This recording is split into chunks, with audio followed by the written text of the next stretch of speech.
வணக்கம். பொதிகை செய்திகளுக்காக அருள் செல்வி. தலைப்புச் செய்திகள்.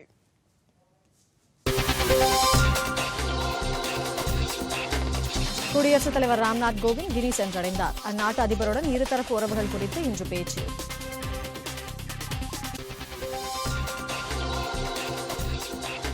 பாதுகாப்புத்துறை உயர் அதிகாரிகள் அடங்கிய குழு அமெரிக்கா சென்றடைந்தது. பாதுகாப்பு விவகாரங்கள் தொடர்பாக இன்று அந்நாட்டு அதிகாரிகளுடன் பேச்சு.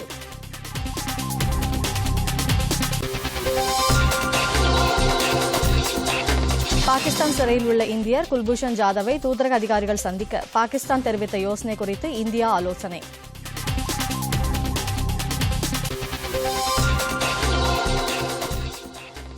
தமிழகத்திற்கு 5 நாட்களுக்கு காவிரியில் தண்ணீர் திறந்துவிட கர்நாடக அரசுக்கு காவிரி நீர் ஒழுங்காற்றுக்குழு உத்தரவு.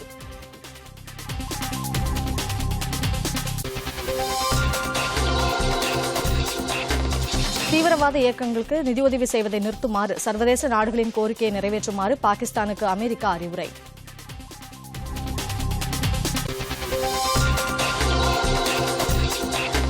தாய்லாந்து ஓபன் பேட்மிண்டன் ஆடவர் ஒற்றையர் பிரிவில் காலிறுதிக்கு முன்னேறினார் சாய் பிரணீத்.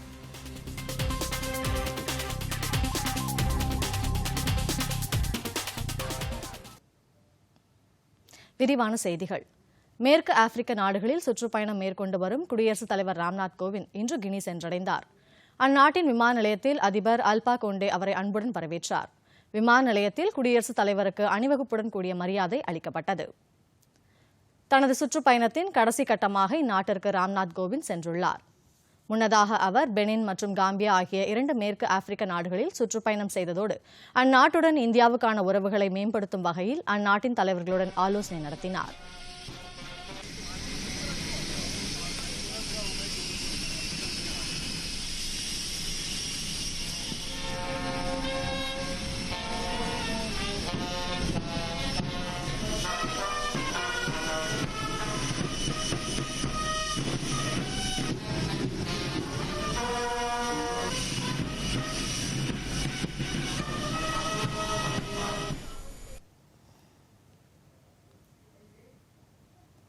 தேசிய மருத்துவ கவுன்சில் மசோதா மாநிலங்களவையில் நேற்று எதிர்க்கட்சிகளின் கடும் எதிர்ப்புக்கிடையே நிறைவேறியது.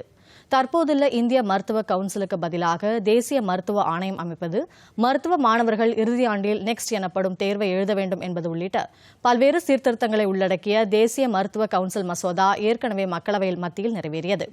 இதைத் தொடர்ந்து மாநிலங்களவையில் நேற்று இந்த மசோதா மீது விவாதம் நடைபெற்றது. அப்போது பேசிய எதிர்க்கட்சி உறுப்பினர்கள் இம்மசோதாவால் மருத்துவ கல்வி தனியார் மயமாகும் வாய்ப்பு உள்ளது என்று குற்றம் சாட்டினர். காங்கிரஸ் உறுப்பினர் மணிஷ் திவாரி இந்த மசோதா மூலம் தனியார் மருத்துவக் கல்லூரிகளில் கட்டண வசூலுக்கு சட்டப்பூர்வ அந்தஸ்து வழங்க வழி பிறந்துவிடும் என்று எச்சரித்தார்.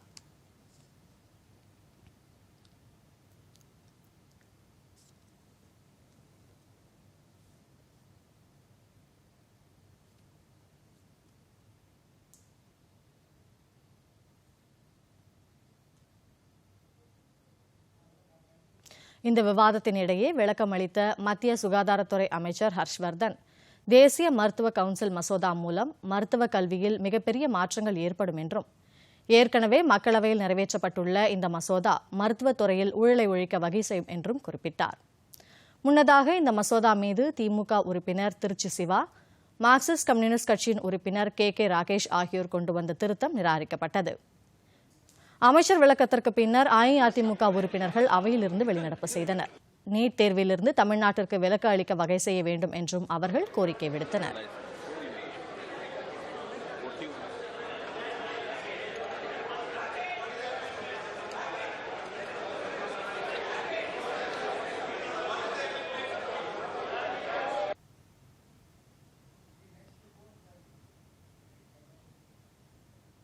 பிரதமர் நரேந்திர மோடி உக்ரைன் அதிபர் ஒலோடிமிர் ஸ்லென்ஸ்கியுடன் தொலைபேசியில் தொடர்பு கொண்டு பேசினார். அண்மையில் நடைபெற்ற உக்ரைன் அதிபர் தேர்தலில் ஸ்லென்ஸ்கி வெற்றி பெற்றதற்கு மோடி வாழ்த்துக்கள் தெரிவித்தார். அவரது வெற்றி அந்நாட்டு மக்களுக்கு மேலும் சிறப்பாக பணியாற்ற உதவும் என்றும் அந்த வாழ்த்துச் செய்தியில் பிரதமர் குறிப்பிட்டுள்ளார். மக்களவைத் தேர்தலில் வெற்றி பெற்று பிரதமர் நரேந்திர மோடி 2வது முறையாக நாட்டின் பிரதமராக பொறுப்பேற்ற போது உக்ரைன் அதிபர் வாழ்த்து தெரிவித்திருந்தது குறிப்பிடத்தக்கது. இரு தலைவர்களும் நேற்று தொலைபேசியில் உரையாடிய போது இந்தியா உக்ரைன் இடையே சுமூகமான உறவுகள் நிலவுவது குறித்து மகிழ்ச்சி தெரிவித்தனர். மேலும் இருதரப்பு வர்த்தகம் அதிகரித்து வருவது குறித்தும் அவர்கள் திருப்தி தெரிவித்தனர். உக்ரைனில் உள்ள பல்கலைக்கழகங்களில் இந்தியாவிலிருந்து ஏராளமான மாணவர்கள் உயர்கல்வி கற்று வருகிறார்கள். இதன் மூலம் இரு நாட்டு மக்களுக்கு இடையேயும் உறவுகள் வலுவடைந்து வருவதாக இரு தலைவர்களும் தெரிவித்தனர். தலைநகர் தில்லி, உக்ரைன் தலைநகர் கீவ் இடையே நேரடி விமான போக்குவரத்து கடந்த ஆண்டு தொடங்கப்பட்டது. இதையடுத்து இரு நாடுகளுக்கு இடையே சுற்றுலாவும் அதிகரித்துள்ளதாக இரு தலைவர்களும் குறிப்பிட்டனர். பாதுகாப்புத்துறை செயலர் சஞ்சய் மித்ரா தலைமையிலான உயரதிகாரிகள் அடங்கிய இந்திய குழுவினர் அமெரிக்கா சென்றடைந்துள்ளனர். இரு நாடுகளுக்கிடையே ராணுவ ஒத்துழைப்பை மேலும் அதிகரிப்பது தொடர்பாக அந்நாட்டின் பாதுகாப்புத்துறை அதிகாரிகளுடன் இவர்கள் ஆலோசனை நடத்தவுள்ளனர். பாகிஸ்தானுக்கு ராணுவ தளவாடங்களை விற்க அமெரிக்கா முடிவு செய்துள்ள நிலையில் இந்திய குழுவினரின் இந்த பயணம் முக்கியத்துவம் வாய்ந்ததாக கருதப்படுகிறது. 3 நாட்கள் அமெரிக்காவில் தங்கவுள்ள இந்திய குழுவினர் அந்நாட்டின் உயரதிகாரிகளையும் சந்தித்து பேசவுள்ளனர். ரஷ்யாவிடமிருந்து S-400 ரக விமான எதிர்ப்பு ஏவுகணைகளை இந்தியா கொள்முதல் செய்வதை அமெரிக்கா தொடர்ந்து எதிர்ப்பு தெரிவித்து வரும் வேளையில் அது குறித்தும் இந்த பேச்சுக்களின் போது இடம்பெறும் என்று தெரிகிறது.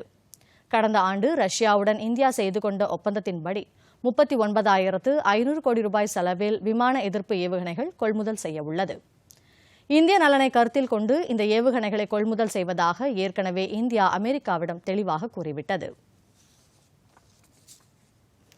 திவால் சட்ட திருத்த மசோதா மக்களவையில் நேற்று நிறைவேறியது. இந்த மசோதாவுக்கு ஏற்கனவே மாநிலங்களவை ஒப்புதல் அளித்திருந்தது.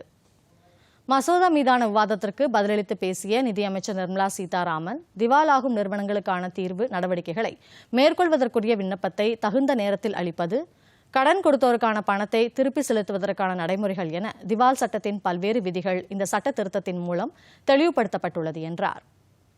திவாலாகும் நிறுவனங்கள் தொடர்பான வழக்குகளை 330 நாட்களுக்குள் முடிக்க கால வரம்பு நிர்ணயிக்கவும் இந்த மசோதாவில் வகை செய்யப்பட்டுள்ளது என்றும் அவர் கூறினார்.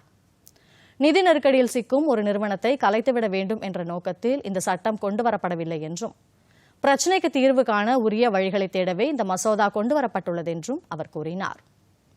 நிறுவனத்தை தொடர்ந்து நடத்துவதற்கான இதர வழிகளை நிர்வாகம் யோசிக்க வேண்டும் என்றும், திவாலாகும் நிறுவனங்கள் தொடர்பான வழக்குகளை விசாரிக்க தற்போதுள்ள தேசிய நிறுவன சட்ட நடுவர் மன்ற கிளைகளின் எண்ணிக்கை 10 to 15 அதிகரிக்கப்பட்டுள்ளது என்றும் அவர் கூறினார். குழந்தைகளுக்கு எதிரான பாலியல் பலாத்கார குற்றங்களில் ஈடுபடுவோருக்கு மரண தண்டனை அளிக்க வகை செய்யும் பாலியல் வன்கொடுமைகளை தடுக்கும் சட்ட திருத்த மசோதாவும் மக்களவையில் நேற்று நிறைவேறியது. இம்மசோதாவை அவையில் தாக்கல் செய்து பேசிய மகளிர் மற்றும் குழந்தைகள் நலத்துறை அமைச்சர் ஸ்மிருதி இரானி, குழந்தைகளுக்கான எதிரான குற்றங்களை தடுக்கவும் அவர்களை பாதுகாக்கவும் இந்த மசோதா உதவிகரமாக இருக்கும் என்று கூறினார். சிறப்பு தபால் தலையை வடிவமைக்கும் போட்டியை மத்திய தகவல் ஒலிபரப்பு அமைச்சகம் தொடங்கியுள்ளது. சர்வதேச திரைப்பட விழாவின் பொன்விழா கொண்டாட்டங்கள் தொடர்பான சிறப்பு அஞ்சல் உரையை வடிவமைக்கும் போட்டியும் இத்துடன் சேர்ந்து நடத்தப்படுகிறது. MyGov வலைதளத்தில் இம்மாதம் 15ஆம் தேதி வரை இதற்கான வடிவமைப்புகள் அனுப்பலாம்.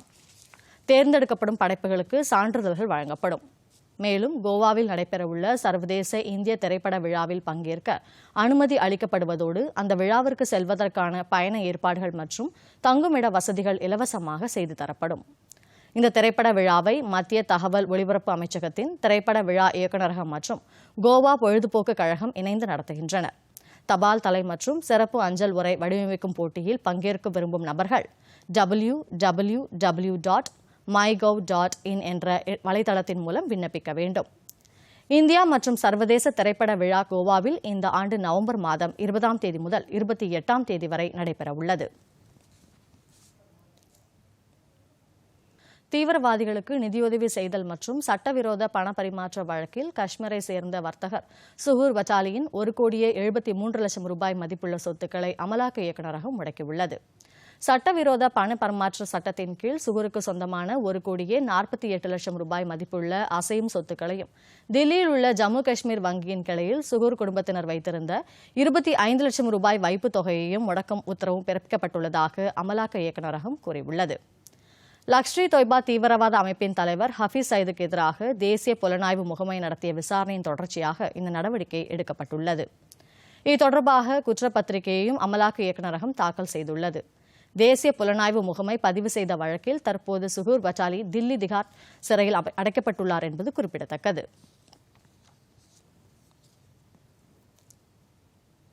மாலத்தீவு முன்னாள் துணை அதிபர் அகமது அதீப் சட்டவிரோதமான முறையில் தூத்துக்குடியில் நுழைந்திருப்பது தெரியவந்துள்ளது. சிறிய ரோந்து கப்பலில் கடல் மார்க்கமாக அவர் தூத்துக்குடி வந்தபோது நடுவழியில் இந்திய கடலோர காவல் படையினர் வழிமறைத்து விசாரணை நடத்திய போது இது தெரியவந்தது. தூத்துக்குடியிலிருந்து கிரானைட் ஏற்றிச் செல்ல வந்த ஒரு சிறிய கப்பலில் உள்ள 8 ஊழியர்களுடன் இவரும் தூத்துக்குடி வந்ததாக விசாரணையில் தெரியவந்தது. கப்பலில் அனுமதிக்கப்பட்ட ஊழியர்களை தவிர கூடுதலாக ஒரு நபர் இருப்பதாக துறைமுக அதிகாரிகள் கடலோர காவல் படையினருக்கு தகவல் தெரிவித்தனர். இதையடுத்து அந்த கப்பலை தூத்துக்குடி பழைய துறைமுகத்திற்கு கொண்டு சென்று நிறுத்தும்படி கடலோர காவல் படையினர் உத்தரவிட்டனர். 2015ஆம் ஆண்டு மாலத்தீவின் 5வது துணை அதிபராக பொறுப்பேற்ற அதீப் அந்நாட்டு காவல்துறையால் கைது செய்யப்பட்டார். மாலத்தீவு அதிபர் அப்துல்லா யாமினை படுகொலை செய்யும் நோக்கத்துடன் குண்டுவெடிப்பு தாக்குதலில் அவருக்கு தொடர்பு இருப்பதாக குற்றம் சாட்டப்பட்டது. அவர் தண்டனை காலம் முடிந்ததை அடுத்து கடந்த மே மாதம் தான் அவர் சிறையிலிருந்து விடுவிக்கப்பட்டார். காவிரியில் 5 நாட்களுக்கு தமிழ்நாட்டிற்கு கர்நாடகம் தண்ணீர் திறந்துவிட வேண்டும் என்று காவிரி நீர் ஒழுங்காற்றுக்குழு உத்தரவிட்டுள்ளது. பெங்களூரில் நடைபெற்ற இந்த குழுவின் கூட்டத்தில் காவிரி நதிநீர் சம்பந்தமாக தமிழ்நாடு, கர்நாடகா, கேரளா, புதுச்சேரி ஆகிய மாநிலங்களின் பிரதிநிதிகள் கலந்து கொண்டனர். கர்நாடகாவில் இயல்பான அளவிற்கு மழை பெய்துள்ளதால் நீர்த்தேக்கங்களுக்கு போதுமான அளவு தண்ணீர் வந்துள்ளதாகவும், எனவே அண்டை மாநிலமான தமிழ்நாட்டிற்கு தண்ணீரை திறந்துவிட வேண்டும் என்று இந்த கூட்டத்தில் ஒழுங்காற்றுக் குழுவின் தலைவர் நவீன்குமார் கூறியதாக செய்திகள் தெரிவிக்கின்றன. ஏற்கனவே நடைபெற்ற இந்த குழுவின் 11வது கூட்டத்தில் எடுக்கப்பட்ட முடிவுகளை கர்நாடகம் உறுதியுடன் நிறைவேற்றும் என்றும் அவர் நம்பிக்கை தெரிவித்தார். கர்நாடகாவில் கிருஷ்ணராஜசாகர் மற்றும் கபினி அணைகளுக்கு போதுமான அளவில் தண்ணீர் வந்துள்ளதால் அடுத்த 5 நாட்களில் அந்த அணையிலிருந்து தமிழ்நாட்டிற்கு தண்ணீரை திறந்துவிட வேண்டும் என்றும் அவர் கூறினார். புதுதில்லியில் இம்மாதம் 8ஆம் தேதி நடைபெறவுள்ள காவிரி ஒழுங்காற்றுக் குழுவின் அடுத்த கூட்டத்தில் இந்த முடிவுகளின் அமலாக்கம் குறித்து ஆய்வு செய்யப்படும் என்றும் அவர் கூறினார். இந்நிலையில் மேட்டூர் அணைக்கு வந்து கொண்டிருக்கும் தண்ணீரின் அளவு வினாடிக்கு 10,000 கனஅடியாக உயர்ந்துள்ளதால் அணையின் நீர்மட்டம் 50 அடியை கடந்துள்ளது. வேலூர் மக்களவைத் தொகுதியில் நாளை மாலையுடன் தேர்தல் பிரச்சாரம் நிறைவடைகிறது. இந்த தொகுதியில் அஇஅதிமுக சார்பில் ஏசி சண்முகமும், திமுக சார்பில் கதிர் ஆனந்தும் போட்டியிடுகிறார்கள். இவர்களை தவிர சிறிய கட்சிகளின் வேட்பாளர்களும் சுயேட்சைகளும் களத்தில் உள்ளனர். திமுக, அதிமுக இடையே நேரடி போட்டி நிலவும் இந்த தொகுதியில் பிரச்சாரம் முடிவடைய 2 நாட்களே உள்ள நிலையில் தலைவர்கள் இறுதிக்கட்ட பிரச்சாரத்தில் ஈடுபட்டுள்ளனர். அஇஅதிமுக வேட்பாளரை ஆதரித்து ஏற்கனவே முதலமைச்சர் எடப்பாடி பழனிசாமியும் துணை முதலமைச்சர் ஓ பன்னீர்செல்வமும் பிரச்சாரம் செய்தனர். அதேபோல் அஇஅதிமுகவின் கூட்டணி கட்சித் தலைவர்களும் தீவிர பிரச்சாரத்தில் ஈடுபட்டனர். திமுக வேட்பாளரை ஆதரித்து அக்கட்சியின் தலைவர் மு.க. ஸ்டாலின் மற்றும் கூட்டணி கட்சித் தலைவர்கள் பிரச்சாரத்தில் ஈடுபட்டனர்.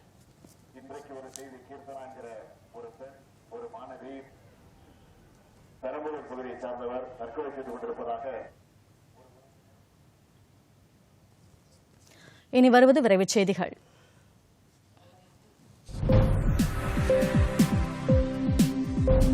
நிலவை பற்றி ஆராய்ச்சி செய்வதற்காக அனுப்பப்பட்டுள்ள சந்திரயான் 2 விண்கலத்தின் புவி சுற்றுவட்ட பாதையை 4வது கட்டமாக உயர்த்தும் பணி இன்று மேற்கொள்ளப்பட உள்ளது. நிலவை நோக்கி பயணத்தை மேற்கொண்டு வரும் சந்திரயான் 2 விண்கலத்தின் புவி சுற்றுவட்ட பாதை படிப்படியாக நிலவை நோக்கி உயர்த்தப்பட்டு வருகிறது. இதில் 4வது கட்ட பணி இன்று பிற்பகல் 2 மணியிலிருந்து 3 மணிக்குள் மேற்கொள்ளப்பட உள்ளது. இதற்கான ஏற்பாடுகளை இஸ்ரோ விஞ்ஞானிகள் மேற்கொண்டு வருகின்றனர். புவி சுற்றுவட்ட பாதை முழுமையாக உயர்த்தப்பட்ட பின்னர் சந்திரயான் 2 விண்கலம் நிலவின் சுற்றுவட்ட பாதையை சென்றடைய உள்ளது. சத்தீஸ்கர் மாநிலம் சுக்மா மாவட்டத்தில் ஒரு பெண் உட்பட 2 நக்சல் தீவிரவாதிகள் கைது செய்யப்பட்டனர். கைது செய்யப்பட்ட மத்காமி அத்மா என்ற தீவிரவாதி பற்றி துப்பு கொடுத்தால் 1 லட்சம் ரூபாய் பரிசு வழங்கப்படும் என அறிவிக்கப்பட்டுள்ளது. காத்கே கல்யாண் என்ற ஒரு வீட்டில் பதுங்கியிருந்த அவரை போலீசார் சுற்றி வளைத்து கைது செய்தனர். அருகில் இருந்த ஜெலட்டின் குச்சிகள், வயர்கள் போன்றவை கைப்பற்றப்பட்டன. இந்த தீவிரவாதி பாதுகாப்பு படையினர் மீது தாக்குதல் நடத்தும் சம்பவங்களில் தொடர்புடையவர் என்று அதிகாரிகள் தெரிவித்துள்ளனர். மற்றொரு பெண் தீவிரவாதியான தத்தி பீமி என்பவரை கோடல்குடா என்ற கிராமத்தில் வைத்து போலீசார் கைது செய்தனர். ஜம்மு காஷ்மீர் மாநிலத்தில் 2017ஆம் ஆண்டு மத்திய ரிசர்வ் காவல் படை முகாம் மீது நடத்தப்பட்ட தாக்குதல் சம்பவம் தொடர்பாக ஜெய்ஷ்-இ முகமது தீவிரவாத அமைப்பைச் சேர்ந்த 4 பேர் மீது தேசிய புலனாய்வு முகமை குற்றப்பத்திரிகை தாக்கல் செய்துள்ளது. இது தொடர்பான வழக்கு ஜம்முவில் உள்ள சிறப்பு நீதிமன்றத்தில் நடைபெற்று வந்தது. ஃபயாஸ் அகமது, நிசர் அகமது, சையத் ஹிலால் மற்றும் இர்ஷத் அகமது ஆகிய 4 பேர் மீது இந்த குற்றப்பத்திரிகை தாக்கல் செய்யப்பட்டுள்ளது. 2017ஆம் ஆண்டு டிசம்பர் மாதம் 30ஆம் தேதி நடத்தப்பட்ட இந்த தாக்குதலில் 5 பேர் பலியானார்கள். தாக்குதலில் ஈடுபட்ட தீவிரவாதிகளில் 3 பேர் சுட்டுக் கொல்லப்பட்டனர். ஜம்மு காஷ்மீர் மாநிலம் புல்வாமா மாவட்டத்தில் தீவிரவாதிகள் வைத்திருந்த வெடிகுண்டில் சிக்கி ராணுவ வாகனம் சேதமடைந்தது. அங்குள்ள சாஹித்பாக் என்ற இடத்தில் சாலையில் புதைத்து வைக்கப்பட்டிருந்த வெடிகுண்டு வெடித்ததில் அந்த வாகனம் சேதமடைந்தது. குண்டு வெடித்த சத்தமும் அதனைத் தொடர்ந்து துப்பாக்கி சூடு சத்தமும் அந்த பகுதியில் பதற்றத்தை ஏற்படுத்தியதாகவும், அதிர்ஷ்டவசமாக இதில் யாருக்கும் காயம் ஏற்படவில்லை என்றும் ராணுவ அதிகாரிகள் தெரிவித்துள்ளனர். நாமக்கல் மாவட்டத்தில் தேசிய காகித தினம் கொண்டாடப்பட்டது. பள்ளிப்பாளையத்தில் சுதந்திர போராட்ட வீரர் எஸ் விஸ்வநாதன் உருவாக்கிய காகித ஆலை நிறுவனம் சார்பில் தேசிய காகித தின விழிப்புணர்வை ஏற்படுத்தும் பல்வேறு நிகழ்ச்சிகள் நடத்தப்பட்டன. ஏராளமான மாணவ மாணவிகள் இதில் பங்கேற்றனர். தேசிய பிதா மகாத்மா காந்தியின் வலியுறுத்தலின்படி மறைந்த முன்னாள் பிரதமர் ஜவஹர்லால் நேரு பூனாவில் 1940ஆம் ஆண்டு ஆகஸ்ட் மாதம் முதல் நாளில் காகித கலாசாலை ஒன்றை தொடங்கி வைத்தார். இந்த நாளையே தேசிய காகித தினமாக கொண்டாடி வருவது குறிப்பிடத்தக்கது. கோவை மாவட்டம் மேட்டுப்பாளையத்தை அடுத்துள்ள கல்லாரியில் 200க்கும் மேற்பட்ட பட்டாம்பூச்சி இனங்கள் காணப்படுவதால் அங்கு பட்டாம்பூச்சி பூங்கா அமைக்கப்பட வேண்டும் என கோரிக்கை எழுந்துள்ளது. கல்லார் பகுதியில் நிலவும் மிதமான தட்பவெப்பநிலை பட்டாம்பூச்சிகள் வாழ உகந்த இடமாக திகழ்கிறது. இங்கு ஆர்பிடெக், நீல்கிரி டெக், ரெட்பாஸ், காமன் பேன் உள்ளிட்ட பல வகையான அரிய வண்ண பட்டாம்பூச்சிகள் சுற்றித் திரிவதை ஏராளமானோர் கண்டு ரசித்து வருகின்றனர். இந்த பகுதியை பட்டாம்பூச்சி பூங்காவாக அறிவிக்க வேண்டும் என்ற கோரிக்கையும் வலுத்து வருகிறது.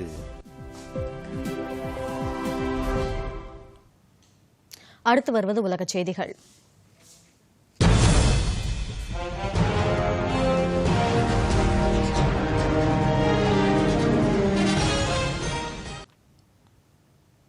தீவிரவாத அமைப்புகளுக்கு நிதியுதவி அளிக்கும் நடவடிக்கைகளை உறுதியுடன் தடுத்து நிறுத்த வேண்டும் என்று பாகிஸ்தானிடம் வலியுறுத்தப்பட்டிருப்பதாக அமெரிக்க அதிகாரிகள் தெரிவித்துள்ளனர். பாகிஸ்தான் பிரதமர் இம்ரான்கான் அண்மையில் அமெரிக்காவுக்கு சுற்றுப்பயணம் மேற்கொண்டார். அப்போது அவர் அமெரிக்க அதிபர் டொனால்டு டிரம்பை சந்தித்து பேசினார். இந்த சந்திப்பின் போது தீவிரவாத அமைப்புகளுக்கு நிதியுதவி கிடைக்கும் நடவடிக்கைகளை உறுதியாக தடுத்து நிறுத்த வேண்டும் என்று இம்ரான்கானிடம் வலியுறுத்தப்பட்டதாக அமெரிக்க அதிகாரிகள் தெரிவித்துள்ளனர். கடந்த ஜூன் மாதத்தின் போது பாரிஸ் நகரை மையமாக கொண்ட புலனாய்வு அமைப்பு ஒன்று தீவிரவாத அமைப்புகளுக்கு நிதியுதவி கிடைப்பதை தடுத்து நிறுத்த பாகிஸ்தான் உறுதியான நடவடிக்கைகள் எடுக்கவில்லை என்றும், இந்த நிலை நீடித்தால் அந்நாடு கருப்பு பட்டியலில் சேர்க்கப்படும் நிலை ஏற்படும் என்றும் எச்சரித்திருந்தது. இந்த பிரச்சினை பாகிஸ்தான் பிரதமரின் அமெரிக்க பயணத்தின் போது ஆலோசிக்கப்பட்டதாகவும் அதற்கு உறுதியான நடவடிக்கை எடுப்பதாக இம்ரான்கான் உறுதியளித்திருப்பதாகவும் அமெரிக்க அதிகாரிகள் தெரிவித்துள்ளனர். இலங்கையில் ஸ்லேவ் தீவில் மேற்கொள்ளப்பட்டு வரும் புனரமைப்பு பணிகளின் முதல் கட்டமாக டாடா நிறுவனத்தால் உருவாக்கப்பட்டுள்ள குடியிருப்பு பகுதி நேற்று பொதுமக்களிடம் ஒப்படைக்கப்பட்டது. இலங்கை இனப்போருக்கு பிறகு அங்கு பொதுமக்கள் பயன்பாட்டிற்காக பல்வேறு புனரமைப்பு பணிகள் இந்தியாவின் உதவியுடன் மேற்கொள்ளப்பட்டு வருகின்றனர். இதில் ஸ்லேவ் தீவில் சுமார் 7000 மில்லியன் இலங்கை பண மதிப்பில் பிரம்மாண்ட குடியிருப்பு பகுதி ஒன்று கட்டப்பட்டுள்ளது. நவீன வசதிகளுடன் வீடுகளும் வியாபார நிறுவனங்களும் கடைகளும் கொண்டவையாக இந்த குடியிருப்பு பகுதி கட்டப்பட்டுள்ளது. இவற்றில் மொத்தம் 626 குடும்பங்களுக்கு ஒப்படைக்கும் விழா நேற்று நடைபெற்றது. இலங்கை பிரதமர் ரணில் விக்ரமசிங்கே மற்றும் அமைச்சர்கள் இதில் பங்கேற்று குடியிருப்பு பகுதியை பொதுமக்களுக்கு ஒப்படைத்தனர். விழாவில் பேசிய இலங்கை பிரதமர் ரணில் விக்ரமசிங்கே இலங்கை மக்களின் வளர்ச்சிக்கு இந்திய அரசு அளித்து வரும் முழு ஒத்துழைப்பை பாராட்டி பேசினார். சவுதி அரேபியாவில் ஆண்களின் ஒப்புதல் இல்லாமலேயே பெண்கள் பாஸ்போர்ட் பெறும் வசதி அனுமதிக்கப்பட்டுள்ளது. சவுதி அரேபியாவில் பெண்கள் தங்கள் பெயரில் பாஸ்போர்ட் பெற வேண்டும் என்றால் அவருக்கு கார்டியனாக இருக்கும் ஆணின் ஒப்புதல் பெற வேண்டும் என்ற நிலை இருந்து வந்தது. சவுதி அரேபிய பெண்கள் திருமணம் செய்து கொள்ளவோ, பாஸ்போர்ட்டை புதுப்பித்துக் கொள்ளவோ அல்லது நாட்டை விட்டு வெளியேறவோ வேண்டும் என்றால் அவரது கணவர் அல்லது தந்தை அல்லது ஆண் உறவினரின் ஒப்புதலை பெறும் நிலை இருந்து வந்தது. இதற்கு சர்வதேச அளவில் மனித உரிமை அமைப்புகள் கண்டனம் தெரிவித்து வந்ததால் தற்போது இந்த முறையை மாற்றி பெண்கள் தங்கள் பெயரில் பாஸ்போர்ட் பெறும் முறை அறிமுகப்படுத்தப்பட்டுள்ளது. இது தொடர்பான அறிவிப்பு சவுதி அரேபிய அரசிதழில் வெளியிடப்பட்டுள்ளது. அதில் சவுதி அரேபியாவில் வசிக்கும் எந்தவொரு குடிமகனும் தங்கள் பெயரில் பாஸ்போர்ட் பெற்றுக் கொள்ளலாம் என்று தெரிவிக்கப்பட்டுள்ளது.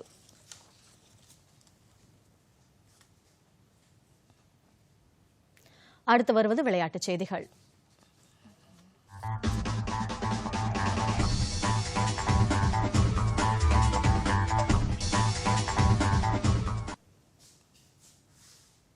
இந்தியா வெஸ்ட் இண்டீஸ் அணிகளுக்கு இடையேயான 20 ஓவர் கிரிக்கெட் போட்டி புளோரிடாவில் நாளை நடைபெறவுள்ளது.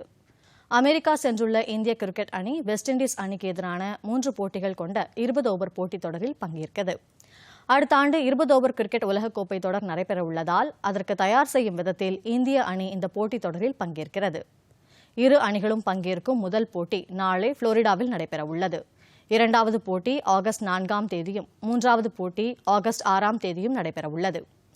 இந்திய நேரப்படி இந்த போட்டிகள் இரவு 8 மணிக்கு தொடங்குகின்றன. இந்திய அணியிலிருந்து தோனி விலகியுள்ள நிலையில் இந்த தொடர் முழுவதும் ரிஷப் பந்த் விக்கெட் கீப்பராக செயல்படுவார் என்று எதிர்பார்க்கப்படுகிறது. இங்கிலாந்துக்கு எதிரான ஆஷிஷ் முதலாவது டெஸ்ட் கிரிக்கெட் போட்டியில் ஸ்டீவன் மித்ரன் அபார சதத்தினால் ஆஸ்திரேலியா சரிவிலிருந்து மீண்டது. இங்கிலாந்து சென்றுள்ள ஆஸ்திரேலிய கிரிக்கெட் அணி 5 போட்டிகளை கொண்ட ஆஷிஷ் டெஸ்ட் தொடரில் பங்கேற்று வருகிறது. பிர்மிங்ஹாமில் நேற்று தொடங்கிய முதலாவது டெஸ்ட் போட்டியில் ஆஸ்திரேலியா அணி முதலில் பேட் செய்தது. ஆரம்பத்தில் இங்கிலாந்து பந்து வீச்சாளர்களை சமாளிக்க முடியாமல் ஆஸ்திரேலிய வீரர்கள் விக்கெட்டை பறிகொடுத்த வண்ணம் இருந்தனர். ஆனால் ஸ்டீவன் ஸ்மித் நிலைத்து நின்று அபாரமாக ஆடி சதமடித்தார். அவர் 219 பந்துகளில் 16 பவுண்டரி 2 சிக்சர்கள் அடித்து 144 ரன்களில் ஆட்டமிழந்தார். இதனைத் தொடர்ந்து ஆஸ்திரேலிய அணி முதல் இன்னிங்ஸில் 284 ரன்களுக்கு ஆட்டமிழந்தது. பின்னர் ஆடத் தொடங்கிய இங்கிலாந்து அணி ஆட்ட நேர முடிவில் விக்கெட் இழப்பின்றி 10 ரன்கள் எடுத்திருந்தது. தாய்லாந்து ஓபன் பேட்மிண்டன் போட்டி காலிறுதி ஆட்டத்திற்கு இந்திய வீரர்கள் சாய் பிரணீத்தும் இரட்டையர் பிரிவில் சத்விக் ஷிராக் ஷெட்டி ஆகியோர் தகுதி பெற்றுள்ளனர். பாங்காக்கில் நடைபெற்று வரும் இந்த போட்டியில் ஆடவர் ஒற்றையர் பிரிவில் சாய் பிரணீத் 21-18, 21-19 என்ற செட் கணக்கில் சக வீரர் சுபந்தர் தேவை வீழ்த்தி காலிறுதிக்கு தகுதி பெற்றார்.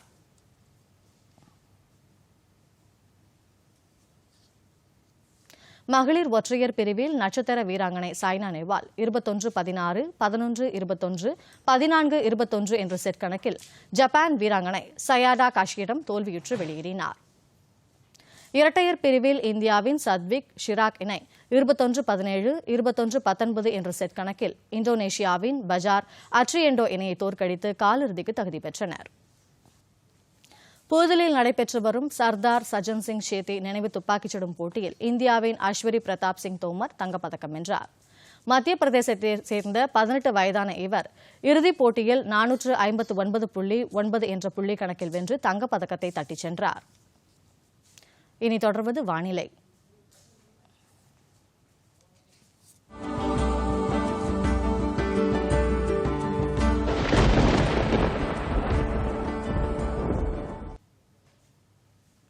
தமிழகத்தில் லேசான மழைக்கு வாய்ப்புள்ளதாக சென்னை வானிலை மையம் தெரிவித்துள்ளது. சென்னையை பொறுத்தவரை அடுத்த 24 மணி நேரத்திற்கு வானம் மேகமூட்டத்துடன் காணப்படும் என்றும் சில இடங்களில் மிதமான மழைக்கு வாய்ப்புள்ளது என்றும் அந்த மையம் தெரிவித்துள்ளது. வெப்பநிலையை பொறுத்தவரை அதிகபட்ச வெப்ப அளவாக 35 டிகிரி செல்சியஸிலிருந்து குறைந்தபட்சம் 27 டிகிரி செல்சியஸாக இருக்கக்கூடும் என்று தெரிவிக்கப்பட்டுள்ளது. தஞ்சாவூர், திருவாரூர், நாகப்பட்டினம் உள்ளிட்ட காவிரி டெல்டா பகுதிகளில் லேசான மழை பெய்யக்கூடும். மீண்டும் தலைப்புச் செய்திகள். குடியரசுத் தலைவர் ராம்நாத் கோவிந்த் கினி சென்றடைந்தார். அந்நாட்டு அதிபருடன் இருதரப்பு உறவுகள் குறித்து இன்று பேச்சு.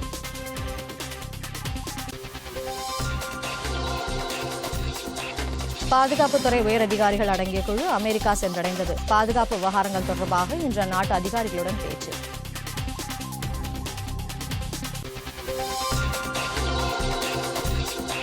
பாகிஸ்தான் சிறையில் உள்ள இந்தியர் குல்பூஷன் ஜாதவை தூதரக அதிகாரிகள் சந்திக்க பாகிஸ்தான் தெரிவித்த யோசனை குறித்து இந்தியா ஆலோசனை.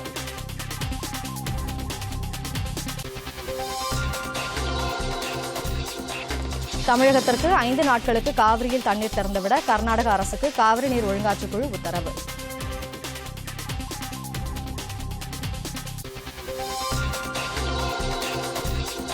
தீவிரவாத இயக்கங்களுக்கு நிதியுதவி செய்வதை நிறுத்துமாறு சர்வதேச நாடுகளின் கோரிக்கையை நிறைவேற்றுமாறு பாகிஸ்தானுக்கு அமெரிக்கா அறிவுரை.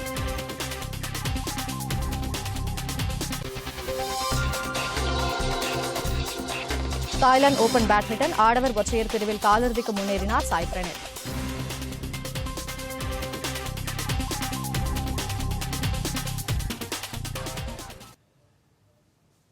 இத்துடன் இந்த செய்தி அறிக்கை நிறைவடைகின்றன. மீண்டும் செய்திகள் நண்பகல் 12 மணிக்கு. வணக்கம்.